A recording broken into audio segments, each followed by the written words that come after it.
Now, Jeffrey Stacey is a former State Department official and joins us now live from Washington. Thanks so much for speaking to us here on TRT World. First of all, we just saw Nancy Pelosi speaking there. What did you make of her remarks? Well, they're pretty candid and obviously emotionally charged. This is a really set of unprecedented circumstances here in Washington and around the country generally. And there's a lot of pressure on the speaker. After all, were Vice President impeached as well, she would be president, but of course that's a long way off and not likely. But it does demonstrate how charged the atmosphere here is, how dramatic the setting is, and how much pressure in particular this president is under. And tell us, President Trump says he welcomes the fight, do it fast. Why is he so confident? I'm afraid that's more of a kind of chutzpah moment on the part of the president. He doesn't welcome this at all. In fact, he dreads it. He's spoken so candidly about this in numerous occasions. And in fact, the one thing he did not want was to be known as a president who was impeached, whether or not he's removed or not. And that's what we're waiting for. We're waiting for the shoe to drop in the Senate. And if we get a few more revealing pieces of evidence, such as what Rudy Giuliani is doing in Ukraine, just as Ukraine and Russia are about to try to negotiate an end to their war, is startling in Washington, and it only makes the impeachment and removal of this president more likely. But we need two-thirds of Republicans to approve it. How likely is that? Well, it's very difficult. This is the million-dollar question here in Washington and probably around the world as well. We don't really know. We don't have enough of these impeachments in similar enough circumstances to compare to. But if you look at Watergate, for example, that's the big comparison.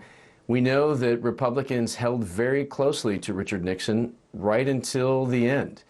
And that means that we expect, and we hear rumors about this daily here in the district, that there are we only need 20, up to 30 or 35 Republicans ready to bail on Trump when the time comes. So we are really all anticipating this with immense wonder and fascination at this stage. Absolutely. And tell us, how does this affect the election campaigning and his chances of being re-elected? Does it harm him?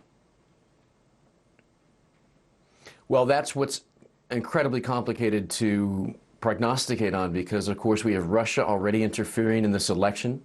We have Republican senators openly using Russian talking points started by Russian intelligence sources. So we've got an absolutely unprecedented situation on our hands here. We've never had an American political party or a president parrot Russian intelligence. I mean, it defies imagination. So for that to get across in the polls, which have just slightly shifted against the president once again in the last week,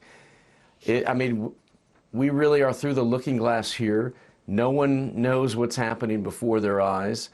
The whole world is watching, and we are going to find out if he's not removed. To specifically answer your question, we don't know which base this is going to, the Republican base or the Democratic base. This will motivate more, but the big worry is Russian interference, the fact that polling in the U.S. now reflects changed public opinion by foreign adversaries. And this is incredibly hard to get our minds around, but it demonstrates the degree to which Russia has deeply impacted things inside the heart of the United States.